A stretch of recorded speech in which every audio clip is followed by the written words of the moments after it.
nosotros a través de este evento vamos a tener la oportunidad de exponer cuáles son los primeros resultados, los primeros alcances que surgen a partir de un plan estratégico para el sistema educativo nacional desarrollado por Centrum Católica. Centrum Católica es la Escuela de Negocios de la Pontificia Universidad Católica del Perú. Y respondiendo a su pregunta, en una primera aproximación, el tema de la educación en el Perú, digamos, tiene algunos aspectos críticos, que van en los distintos niveles.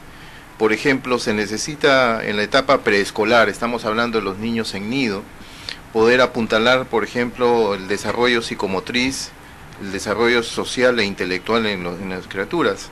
En cuanto a la educación escolar, se necesita definitivamente mejorar nuestro rendimiento en las pruebas PISA, que son unas pruebas internacionales que miden básicamente dos aspectos: lo que es la parte de comprensión de lectura por un lado, y por otro lado lo que es el desarrollo de habilidades en el manejo de las matemáticas, donde ciertamente el Perú está en una posición bastante rezagada. Otro de los temas, por ejemplo, tiene que ver con el factor activo, los actores activos en el proceso educativo, como son los maestros. La capacitación permanente que deben de tener ellos para mejorar la calidad de servicios, pero eso está inscrito, digamos, en dos aspectos que vale la pena remarcar. Y es que, como todos sabemos, en el Perú hay educación proveída por el sector público y educación proveída por el sector privado. Y cuando hablamos, por ejemplo, del sector público, la cuestión no es solamente asignar mayor cantidad de recursos, no es solamente un tema de plata, es un tema de planificación, es un tema de desarrollar una estrategia donde tengamos una visión como país. Una visión como país significa a dónde queremos llegar en el aspecto educativo. Y sobre la base de esa misión se organizan objetivos de largo y de corto plazo. Eso se llama, digamos, hacer planeamiento estratégico. Que eso no tiene nada que ver con alguna connotación, digamos, socialista, ni nada que se le parezca. Con las políticas que se puedan dar en cada gestión. No, sino simplemente hacer un análisis básico de lo que son nuestras fortalezas, nuestras oportunidades, nuestras debilidades y nuestras amenazas. ¿Con qué sentido? Con el sentido de adelantarnos a lo que va a ocurrir. Evidentemente un país, por ejemplo, no puede pretender que su población trabajadora aumente sus niveles de productividad. Para decirlo en términos sencillos, que cada trabajador produzca más por cada unidad de tiempo, si es que el trabajador no está debidamente entrenado, si no está debidamente educado. Pero la educación no estamos hablando solamente de educación técnica o de educación universitaria. Tenemos que partir del principio, y el principio está de las criaturas que están en los nidos, donde todo el tema de apreciación, de desarrollo psicomotriz y el tema de desarrollo intelectual es fundamental, porque ellos van a ser los trabajadores del futuro.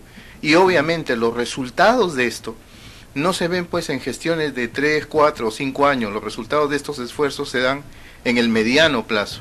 Pero eso significa tener perspectiva de país, y es por eso que nuestras autoridades deben de tener ese concepto, o sea, salir de la restricción que implica un periodo administrativo de 5 años o de 4 años. Una visión poco cerrada, como usted lo dice, lo delimitan en el periodo que les compete a ellos como gobernantes, 4 años en temas municipales o regionales, o 5 años si hablamos de un gobierno nacional. Permítame justamente abordar el punto que usted ha mencionado, la visión como país. ¿Cree que actualmente, por todo lo que ha estado ocurriendo en estos últimos años y en las diferentes gestiones, estamos dentro y encaminados de una visión clara como país en educación, o es que esto es algo totalmente aislado de acuerdo a la coyuntura o circunstancias que se dan? Mire, definitivamente no ha habido esa visión de largo plazo, y tenemos una serie de indicios que nos señalan, por ejemplo, que no tenemos muy claro cuál es el objetivo final, la mirada final que se quiere tener en periodo de 10, 20 o 30 años. Y esto es fundamental, porque si uno mira la experiencia de países exitosos, por ejemplo, en términos de crecimiento y desarrollo económico, esos países apuntalaron mucho la parte de educación. Pero insisto, el tema de la educación no es solamente un tema de recursos, no solamente es un tema de plata, sino también es un tema de organización. Y en ese sentido, nuestras autoridades, por ejemplo, deben de tener miradas de mediano y largo plazo, lo que significa hacer planeamiento estratégico, no solamente a nivel del gobierno nacional, no solamente a nivel del Ministerio de Educación, sino de las direcciones regionales de educación que están en los gobiernos regionales o que dependen de los gobiernos regionales, porque si no, al final tenemos una serie de esfuerzos que no conversan entre sí, esfuerzos absolutamente aislados, y bueno, se pierden recursos, se hace un uso ineficiente de los mismos porque hay un traslape, hay una sobreposición de iniciativas, pero de momento que no hay una visión a la que queremos alcanzar en la parte del sistema educativo, de momento que no hemos definido objetivos de largo plazo ni de menos de corto plazo, entonces esto es como un desarrollo desordenado, un tratamiento desordenado que con seguramente muy buena voluntad, pero creo que ha llegado el momento definitivamente que si estamos aspirando a poder tener un país cualitativamente distinto al que tenemos ahora, no pensando quizás en nuestra generación, sino pensando en las generaciones que vienen, es indispensable, digamos, que tengamos claro cuáles son las metas de largo plazo a las que queremos llegar como sistema educativo. Y esto, insisto, está conectado con el tema de la productividad de los trabajadores. Las experiencias exitosas de países del sudeste asiático, por ejemplo, el caso de Corea, el caso de Singapur, por mencionar algunos nombres, siempre han pasado por apuntalar los sistemas educativos desde los niveles iniciales, porque los niños son los trabajadores del futuro. Si nosotros queremos que un trabajador rinda más por cada hora de trabajo, tiene que invertirse en su educación, pero la educación comienza desde los niveles iniciales de esta. No solamente tenemos que pensar en la educación universitaria, la educación tecnológica.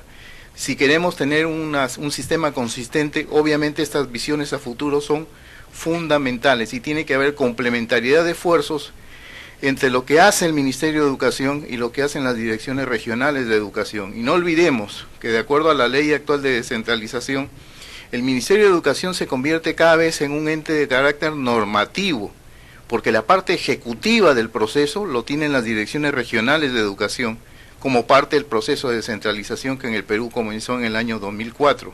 Eso tiene que quedar muy claro, porque si no, a final de cuentas, la confusión que hay o la no claridad que hay respecto a objetivos a lograr y funciones a desarrollar hace de que este proceso en el Perú hayan habido progresos, pero no lo suficientemente adecuados dada la necesidad que tenemos como país. Importante conocer todos esos detalles, el tema de tener claro una visión. Y bueno, para conocer y plantearnos una visión tenemos que conocer nuestra realidad, de cómo estamos. Y justamente también nos acompaña don Carlos Becerra y veo que él tiene a la mano alguna cifra que nos gustaría compartir.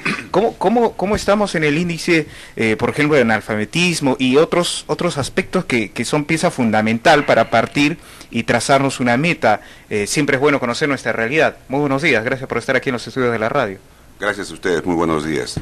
Hay un dicho que la educación es la base del desarrollo de un país. Yo no diría solo del país, sino del hogar, de la persona como ser humano, tanto en lo personal como profesional.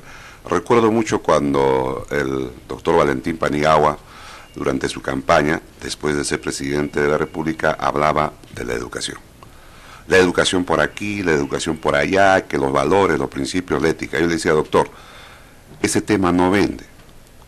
A la prensa no le interesa, menos a la población. No, me dijo, si no hay una buena educación sostenida, que sale desde el hogar, desde los niños de kinder, de 3, 4 años, de primaria, secundaria, el país no va a progresar. Tanto es así que la generación de hoy no va a cambiar su chip. En pleno siglo XXI, recurrimos rápidamente al WhatsApp, al celular, internet, a las redes sociales y al internet. Hacemos el mínimo esfuerzo para poder al menos sumar. El otro día el doctor D'Alessio, director general del Centro Católica, señalaba, a ver, en su primer día de clases, alumnos profesionales de la maestría, vamos a hacer una suma, dijo, o una raíz cuadrada. ¿Cuánto es la raíz cuadrada de tanto? Y todos comenzaron a buscar en la computadora. Un momentito, dijo, ¿sabe qué? A mano, y él comenzó en la pizarra a escribir. Ya me imagino los aprietos en los que estuvieron. Exacto, de verdad es cierto eso. Sí. Entonces, nos hemos olvidado de eso. La metodología que nuestros padres nos enseñaron y que estudiábamos en la mañana y en la tarde, no se está dando como quisiéramos que se dé. Y esto ha llevado a que el Perú, a nivel mundial, se encuentre en los últimos lugares del ranking mundial de lo que es de competitividad, donde estamos en el puesto 54 de 61 países, en el índice de competitividad regional a nivel de todas las regiones, también ahí sí sale muy bien las regiones del sur del país, en el caso de Tacna, en el puesto 3, el año 2015. Y este año también se ha hecho por primera vez en el país un estudio sobre el índice de progreso social, que mide justamente 15 factores, donde uno ve cuál es, digamos, la situación en lo que es tema de salud, de educación, de seguridad, servicios básicos como agua y desagüe, carreteras, hospitales, la labor del sector privado, la administración pública, las inversiones. Entonces, aquí Tacna, en este informe que tenemos, sí sale en buena posición. Tanto es así que Tacna ocupa el primer lugar hoy en lo que se refiere a atención primaria. ¿Qué significa? A nivel de toda la región, los alumnos asisten masivamente a nivel primaria a los colegios. Tacna está considerado como la número 1 con 97.09 de puntos sobre la base de 100, seguido de Cerro de Pasco. Mire, Cerro de Pasco, que está en las alturas del país. Parece mentira, en el interior del Perú profundo, la gente se preocupa más por la educación. Hay mayor conciencia. Claro, la gente se esfuerza para que su hijo al menos sea un profesional o termine la secundaria y aspire a una carrera técnica. En el caso del nivel de secundaria, también aquí podemos destacar que el primer lugar lo tiene la Ciudad Blanca de Arequipa, seguido de Moquegua, que como sabemos ha destacado mucho en lo que es educación.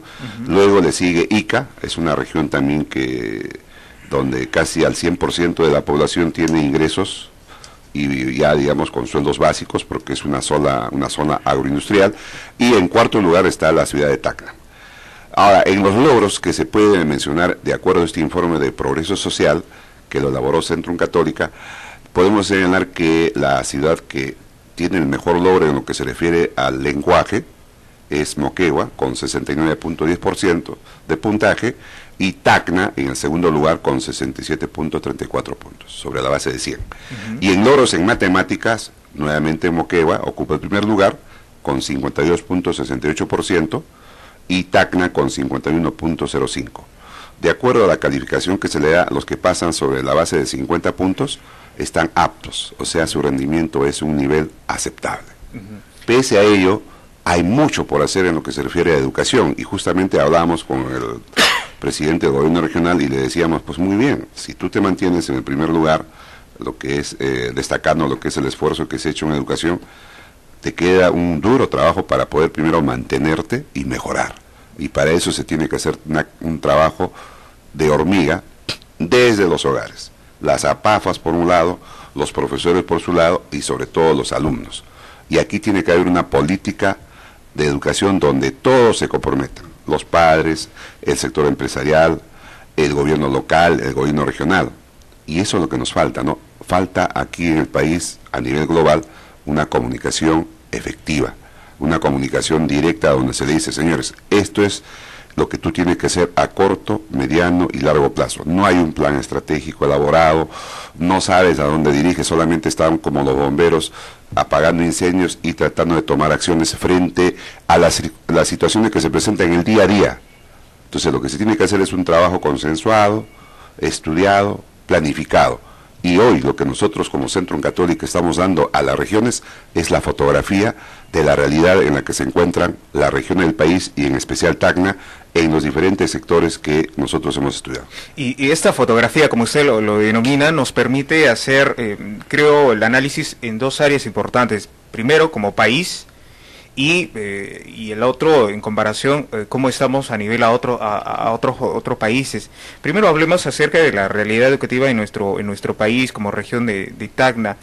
En las diferentes gestiones que ha habido en cambios presidenciales, hablemos desde las épocas del señor Alejandro Toledo, Alan García y el señor Ollanta Humala-Tazo, ha habido diversos cambios en la currícula. Hay, por ejemplo, y conversamos esto con algunos amigos, se han quitado muchos cursos que se cree que eran muy importantes, que inclusive nosotros hemos llegado a estudiar. Hablamos de educación cívica, psicología, exacto, historia, geografía. El manual de Carreño se hablaba mucho. Exactamente, y muchos de estos cursos, que para una opinión personal nuestra, y creo que muchos comparten, eran fundamental en la formación como persona, también en el carácter de conocimiento, que actualmente no se aplican en la educación. ¿Cuál cree usted que es el enfoque que están teniendo nuestras autoridades para hacer estos cambios, o qué objetivos ellos creerían alcanzar con todos estos cambios en la currícula que se está dando? No sé qué podemos opinar sobre esto. En realidad, como usted bien menciona, han habido cambios y estos cambios que han sido bastante frecuentes, digamos, en las currículas escolares. El punto de por medio es que esto es resultado de estos cambios en la medida en que no se tiene un norte, digamos, claramente establecido como lo que habíamos mencionado. Por ejemplo, cuando termine el estudiante la educación primaria, ¿qué es lo que se busca? ¿Cuál es el producto, en el buen sentido de la palabra, que se quiere tener? Decirlo en otras formas. ¿Qué competencias quisiéramos que tengan los chicos que terminan la educación primaria y la secundaria? Y no solamente miremos las cosas desde el punto de vista utilitarista, o sea, no solamente veamos el tema de prepararlos para que puedan tener las competencias básicas y puedan desarrollar tener educación superior a futuro, sino el tema es, la mirada del alumno tiene que ser mucho más holística, mucho más integral. No solamente pensarlo en términos de trabajadores futuros, sino y sobre todo en términos de ciudadanos, que es un concepto mucho más amplio, porque cuando reducimos la categoría de los seres humanos a condición de trabajadores, obviamos esa otra parte que corresponde al ejercicio de la ciudadanía con deberes y con derechos, pero no se puede apreciar lo que no se conoce. Entonces, muchas veces en estos tiempos, en los cuales muchos jóvenes, por ejemplo, se sienten ciudadanos del mundo, dado el nivel de conexión que hay a través de las tecnologías de información y comunicaciones, se pierde la esencia, en principio, de lo que es la ciudadanía. Por un lado, personas, digamos, que no son reclamantes de sus derechos como tales, pero sobre todo, y lo más importante, que no se sienten con deberes y con obligaciones, no solamente para con sus prójimos, sino con sus familias, sino para con el país. Entonces, cuando hemos perdido de vista la formación de ciudadanos y nos hemos reducido más básicamente a la parte utilitarista, a solamente la formación de trabajadores calificados, perdemos la perspectiva de lo que es la convivencia humana, lo que es la definición de lo que es una sociedad en sí. Y lo vemos en el mundo y en la vida común y corriente, cuando muchos de los jóvenes ahora están, vamos a decir, desaprensivos respecto, por ejemplo, a lo que son los símbolos patrios, lo que vendría a ser nuestra historia, lo que vendría a ser, por ejemplo, la organización de los sistemas políticos, la necesidad de participar como ciudadanos, y muchos de ellos solamente piensan en lo que es el beneficio personal en términos absolutamente individuales, cuando uno de los elementos básicos de la convivencia en las sociedades es justamente entender que hay necesidad de desarrollar valores como la solidaridad y entender, por ejemplo, que los derechos de uno terminan donde comienzan los derechos del otro. Pero toda esta parte implica la discusión, digamos, de formación de ciudadanos, y probablemente en las currículas de ahora, las que están vigentes, como que se ha dejado en un segundo plano esta necesidad que a mí me parece fundamental. Es lado humano, ético, social, en fin, tantos aspectos que de alguna manera se dejan de lado, y el resultado se está viendo en la juventud actual, en la adolescencia en especial, esa indiferencia a lo que ocurre en nuestra sociedad y la falta de identidad como ciudadano peruano. Mencionó usted, nuestros jóvenes están más conectados al mundo, de lo que ocurre en el mundo, que lo que ocurre en nuestra sociedad, que ocurre en su ciudad o en su barrio, la delincuencia, la violencia familiar y tantos aspectos que son indiferentes para nuestros jóvenes. No sé qué podría usted opinar. Es cierto lo que dices. El otro día, por ejemplo, en el comedor de Centrum Católica hablaba con unos jóvenes, porque todos estaban alrededor de la mesa, como 6, cada uno había terminado de comer y todos estaban con el WhatsApp. Y le digo, ¿y qué le dices al otro? Y de verdad, en broma, así lo tomen, estaban conversando. Entre ellos. Oye, le digo, dejen el WhatsApp y conversen, interactúen. Se ha perdido eso, hay una barrera porque cuando uno como padre acaricia a su hijo, le habla mirándole a los ojos, es diferente, es mucho más efectivo, tus objetivos, lo que tú le quieres decir, va a ser escuchado y lo va a percibir. Pero si tú ves pendiente la pantalla, no es igual. Se ha perdido por un lado eso. Por otro lado, lo que falta es un plan estratégico. Indudablemente ahí falta primero conocer la realidad. Quieren aplicar, por ejemplo, en la zona sur, lo que es la experiencia en la zona norte. Entonces, acá lo que se debería hacer primero es volver a que se enseñe pues instrucción premilitar, a que se enseñe los valores, los principios, porque en el país se ha prostituido y la corrupción prácticamente se ha enraecido en todos los niveles. Y en la educación se tiene que superar ese tema, porque permanentemente cambia la currícula, pero no hay temas de coyuntura ni de actualidad. Simplemente lo que hacen es tratar de copiar o tratar de aplicar experiencias de otros países. Que algo que funcionó en algún lado, claro, creen que va a funcionar igual en otra región. No, en la realidad nuestra se va a aplicar y va a tener los mismos resultados. Claro, si en una familia, entre los hijos, cada uno el otro más alegre, el otro más parco, el otro más colaborativo, entonces son diferentes, entonces nosotros tenemos que adecuarnos. Si yo quiero que esa persona cambie, tengo que identificar sus fortalezas para empoderarlo. Por ejemplo, el hijo dice, yo quiero ser periodista. No, pero ¿por qué periodista si no le pagan bien? Además, ¿cómo no? Ni hablar. Yo quiero que seas médico. Ahí los padres también actúan mal, están mutilando. O sea, todo eso viene desde nuestros genes y de nuestras raíces. Lo que tiene que haber es una famosa revolución. Así como se habla de cambio en la administración pública, una revolución social, una revolución económica, una reingeniería, en lo que es el sector de educación tiene que haber un cambio radical para poder volver no a lo de antes, sino mejorar y decir, señores, estos son lo que ustedes tienen, los cursos básicos que tienen que aprender para que puedan fortalecer sus ideas y sus conocimientos. Indudablemente tiene que haber un esfuerzo y un compromiso de los padres. Lo único que el padre le va a dejar a su hijo es la educación. Lo que él aprenda y lo que tenga en el cerebro no se lo quita a nadie. Sin embargo, la mayoría de los padres, sobre todo jóvenes, al hijo le dan juguetes, todo lo que le piden le dan, pero no le dan esa atención debida. Ese es otro grave error que cometen los padres. Por eso yo les vuelvo a decir, ¿no? El que estudia triunfa. Si no estudias, si no te preocupas, porque al final lo que vale es tu título, lo que vale es tus conocimientos, no el cargo que tú puedas tener por cuestiones políticas o por un favor político o personal.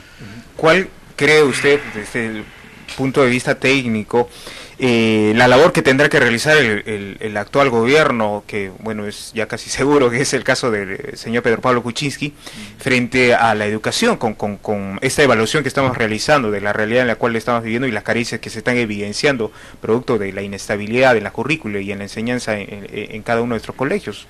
Como decíamos desde hace algún rato, aquí se tienen que tener objetivos claros.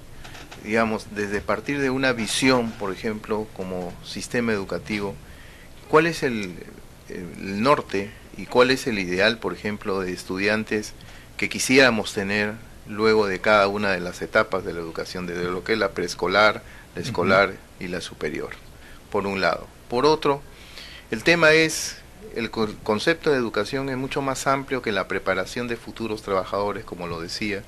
Tenemos que pensar en términos de formación de ciudadanos.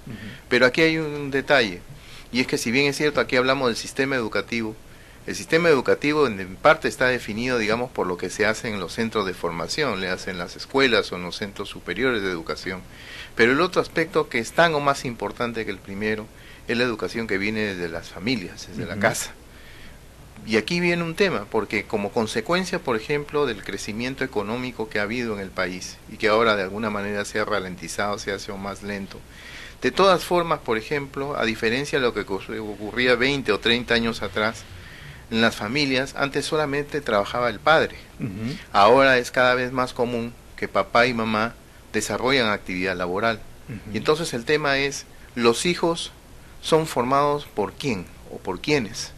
Si no tenemos claro, por ejemplo, la existencia de adecuados referentes, existe lo que se llama una suerte de anomia, es decir, no hay, digamos, un referente bueno sobre el cual se inspiren los hijos para poder imitarlos. Entonces, aquí viene un tema fundamental y yo creo que tiene que ver con los medios de comunicación. Porque gracias a las tecnologías de información y comunicaciones, el acceso a los medios es muy fácil.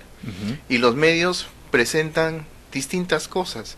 Y muchas veces esas distintas cosas que presentan no son los mejores ejemplos. Cuando vemos algunos programas de entretenimiento, por decirlo sin mencionar nombres, y encontramos, por ejemplo, que muchos de los personajes que participan en estos programas de entretenimiento tienen vidas desordenadas, vulneran los derechos de los demás, se constituyen en una suerte de antivalores, pero que se constituyen peligrosamente como referentes, sobre todo para muchos niños y jóvenes. Y que es consumido principalmente por la niñez. Ahí viene el tema. Entonces, tenemos que mirar eso como un elemento que va en contra del sentido hacia donde debemos de ir. Otra vez, pensemos en la formación de ciudadanos y no tanto en sin dejar de ser importante en la formación de trabajadores más productivos. El concepto de ciudadano es mucho más amplio, pero ahí no solamente concurre la escuela, no solamente concurren los maestros, concurren los padres y participan ciertos elementos como los medios de comunicación para formar adecuados o para tener adecuados referentes para los niños y los jóvenes, porque a final de cuentas los niños y los jóvenes hoy no lo van a hacer siempre. Ese es el futuro de la población del Perú, y en la medida en que invirtamos en la adecuada formación de estas personas como mejores ciudadanos, pues definitivamente estamos apostando a tener un país mejor en las décadas que vienen. Mencionado ya reiteré muchas oportunidades el hecho de formar mejores ciudadanos, más que sin desmerecer, ¿no?, la labor profesional, más que profesionales probablemente carentes en valores como ciudadano y como persona. A veces, actualmente, y esa es una opinión personal, parece que nuestras escuelas, nuestras universidades y todo ente de formación se esmera en tener resultados en el ámbito profesional, pero dejamos de lado la base esencial, que es la familia, desde donde nace toda esta formación. En la educación que nos ha impartido a nosotros siempre se ha mencionado de que la familia es la célula básica de la sociedad, y parece que eso se ha olvidado y se busca reforzar la educación solamente en el aula, en la institución o en la universidad. No sé si comparte esa apreciación. No, definitivamente hay una suerte de énfasis, vamos a decirlo así, en la formación de competencias técnicas por parte de los niños y de los jóvenes. Pero el punto es, las competencias técnicas es una condición necesaria, pero no suficiente para poder tener mejores ciudadanos. Hay una brecha, hay un gap, hay una parte faltante para que ese trabajador eficiente o ese profesional calificado sea un mejor ciudadano. Y esa parte tiene mucho que ver con la formación dentro de la familia, pero también tiene que ver con los buenos ejemplos. Entonces, la sensación que yo tengo es que la formación de nuestros niños y jóvenes como que ha tenido un sesgo muy marcado hacia la formación de competencias de carácter profesional y técnico. Dicen prepararlos para la vida, en el sentido de que puedan tener empleabilidad, en el sentido de que puedan ingresar al mercado laboral. La pregunta es, ¿ese es el real objetivo al cual debemos de apuntar? Mi impresión es que es un objetivo incompleto. Es necesario que tengamos gente con mayores competencias, con mayores habilidades. Esas habilidades se forman en la escuela, en los centros de educación superior, es correcto, pero también necesitamos construir ciudadanos de verdad, porque al final de cuentas la expectativa que tenemos nosotros es que dejemos un país mejor para las generaciones que vienen, pero esas generaciones que vienen tienen que tener cierto basamento, y las competencias técnicas son absolutamente insuficientes para poder garantizar mejores ciudadanos en el futuro para el país. Permíteme sacar una conclusión, y no sé si esté basado en lo correcto. Mencionaba usted, por ejemplo, de que la mayoría de las regiones que de alguna manera están entre los primeros lugares en tanto en la formación, son provincias, son regiones, es el interior de nuestro país, y no se encuentra en ellos Lima o el Callao, ciudades que concentra no solamente el manejo político, sino económico, donde podemos hacer una comparación.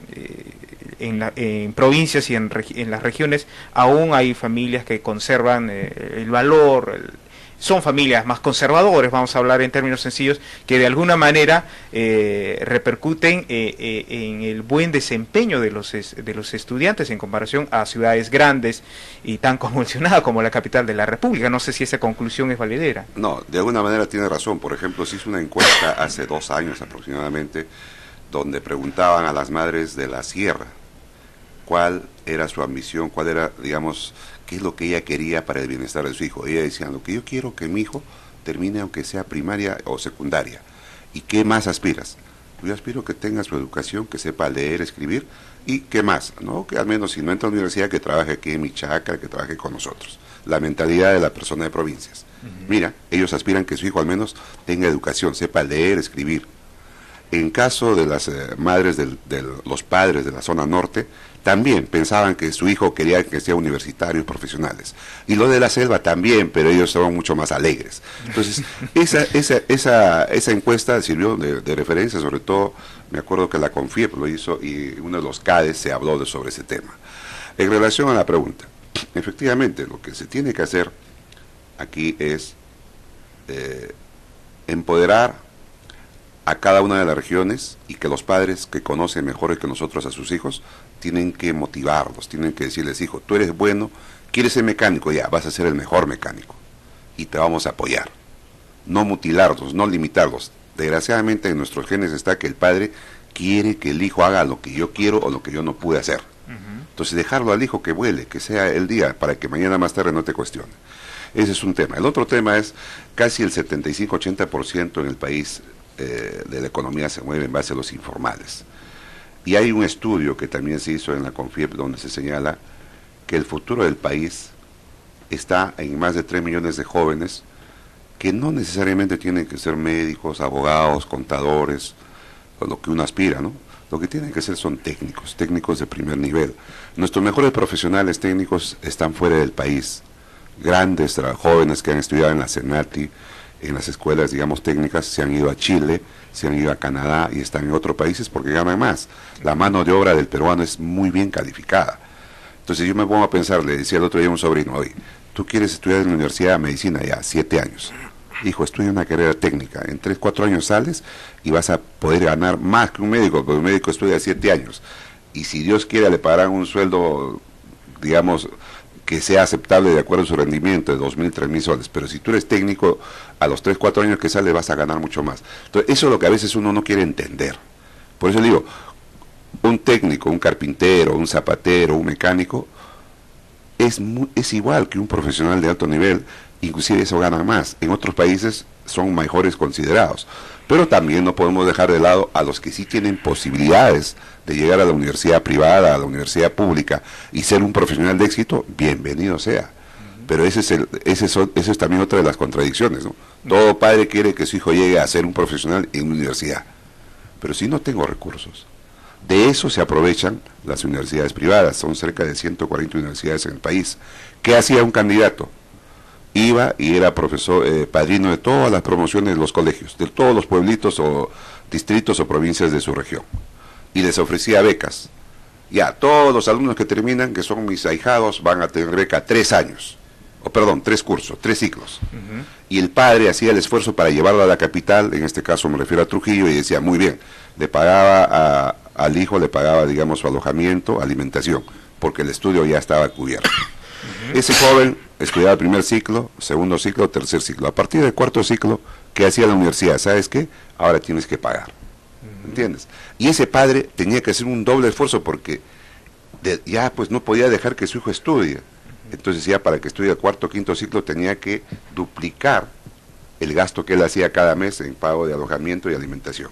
Entonces esos son, digamos, de alguna manera los problemas que afrontan muchos hogares y que el Estado debería de ver en ese sentido, y que Beca 18 creo fue una de las grandes alternativas, y creemos que el próximo gobierno va a tener que empoderar este gran proyecto que ha permitido que muchos jóvenes logren ese sueño de llegar a conquistar la capital, de llegar a ser profesionales.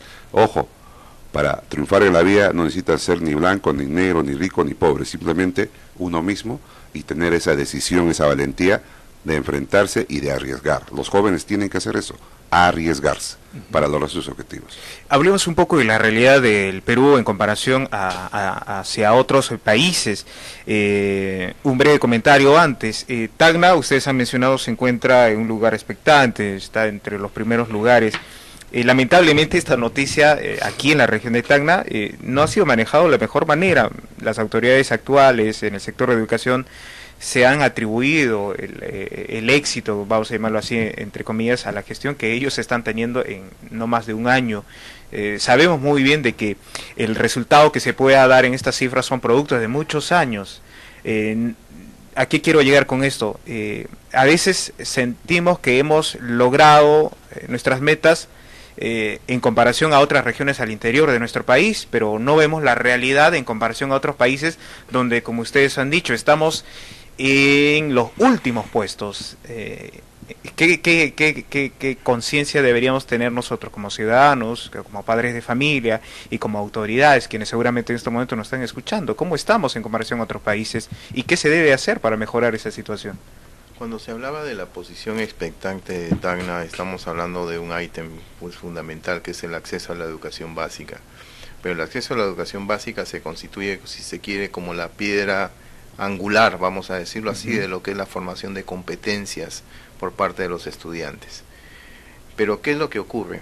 Lo que ocurre es que muchas veces se apuesta por la educación superior, como bien lo mencionaba Carlos, sin tener una idea clara del nivel de empleabilidad que puede tener el estudiante. Voy a decirlo en términos más fáciles.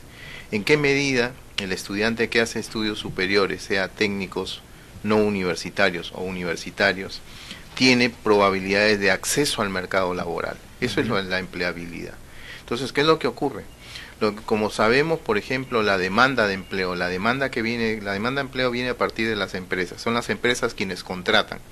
Esa demanda de empleo depende de ¿qué? Uno, depende de lo que pase con la actividad económica. Cuando hay más producción, cuando el famoso Producto Bruto Interno, es decir, cuando la riqueza que se genera en el país crece, entonces definitivamente tenemos empresas que demandan más trabajadores. Pero la demanda de más trabajadores, es decir, la existencia de oportunidades en el mercado laboral, también depende de cuál es la estructura de la riqueza, cuál es la estructura de la producción. Voy a ponerlo con un ejemplo sencillo. No es lo mismo que la economía crezca porque se están instalando nuevos proyectos mineros que porque se estén instalando nuevas fábricas, por una sencilla razón. La minería es una actividad que es poco intensiva en mano de obra, es mucho más intensiva en capital, mientras que en el caso de la actividad manufacturera es mucho más intensiva en mano de obra y menos intensiva en capital. Es decir, tenemos que mirar detrás del crecimiento económico cuáles son las actividades que están empujando el mismo para poder saber qué va a pasar con las oportunidades de empleo. Y lo que está ocurriendo también es que no se le da al estudiante mucha información respecto a este tema que es fundamental, porque lo frustrante en no pocos casos es haberse pasado 3 o 5 años de estudios superiores y ver que en el mercado laboral, una vez culminada la profesión, no hay oportunidades.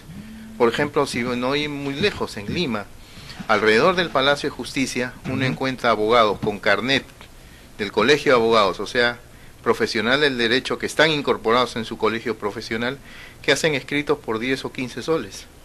Entonces el punto de por medio es, ¿cuál es el sentido de que tengamos miles de estudiantes ahora estudiando derecho todavía, cuando hay un problema de sobreoferta de esos profesionales en el mercado? Y entonces hay iniciativas como, por ejemplo, el Observatorio Laboral, que está a cargo de una institución privada en Lima, que da una perspectiva de lo que vendrían a ser los salarios futuros en función de las carreras.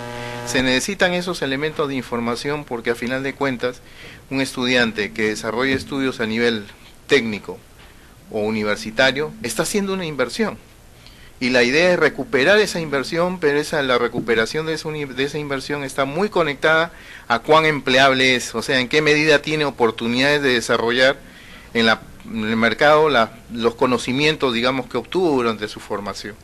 Ese tipo, por ejemplo, de acciones están pendientes todavía de realizar. Los esfuerzos que se han hecho a través de este observatorio laboral son todavía pequeños. Yo creo que una gran tarea del Estado es justamente cubrir esa carencia de información para que la formación de nuestros cuadros técnicos y profesionales sea acorde con las necesidades del mercado laboral. De lo contrario, vamos a seguir teniendo taxistas y vendedores ambulantes muy ilustrados, pero con la frustración de haber invertido y no recuperar los recursos que desembolsaron. En un tono de un poco de sarcasmo, eso siempre se ha mencionado. En el Perú tenemos los mejores taxistas, con los títulos profesionales y habidos y por haber. Las carreras que hoy demanda el Perú son carreras técnicas. La carrera de turismo, la carrera de marketing, la carrera de responsabilidad social, de coaching, la carrera de liderazgo, de estrategia, porque eso es lo que nos falta, una comunicación más efectiva, más clara, más precisa, con gestos, con miradas, pero eso también se estudia. Entonces, como dice Kurt, efectivamente, todo padre aspira pues que su hijo sea médico, abogado, pero no, eso es lo que a veces no se entiende, y esperemos que el gobierno, conociendo esa realidad, identifique las regiones, las zonas donde hay jóvenes que realmente desean tener una profesión, llámese técnica o a nivel universitario. Bueno, muchísimas gracias por todos estos minutos. Ha sido y es siempre interesante conversar y hablar acerca de la realidad educativa en nuestro país y bueno, casos como también lo que ocurre aquí en la región de Tacna. Muchísimas gracias por estos minutos. No sé si tienen algo más que agregar. No, simplemente decirle que Tacna, al igual que las regiones del sur, tiene una oportunidad envidiable. Gobierno nuevo, con esa predisposición de apoyar todo proyecto que se le presente y que en realidad el futuro de la región Tacna, que tiene una buena posición en lo que es educación, que es la base del desarrollo de la economía y del futuro de una persona y del país, tiene esa posibilidad de ser como plan piloto, crecer, multiplicarse y que esto se consolide. Ojo, ya están en la meta y están en la cima. Ahora tienen que mantenerse y mejorar. Y no solo en educación, también en salud, también en lo que es servicios básicos, y que esa es una decisión que deben de tomar las autoridades, tanto locales como regionales, el sector privado y la población organizada. Entonces la base, si usted, padre de familia, quiere que sus hijos, esos niños que están a su lado jugando o que están en la escuela, quieren que ellos sean el futuro del país y que tengan asegurado su futuro como profesional y como padre de familia, incúlqueles y comprométase a educarlo también en su casa.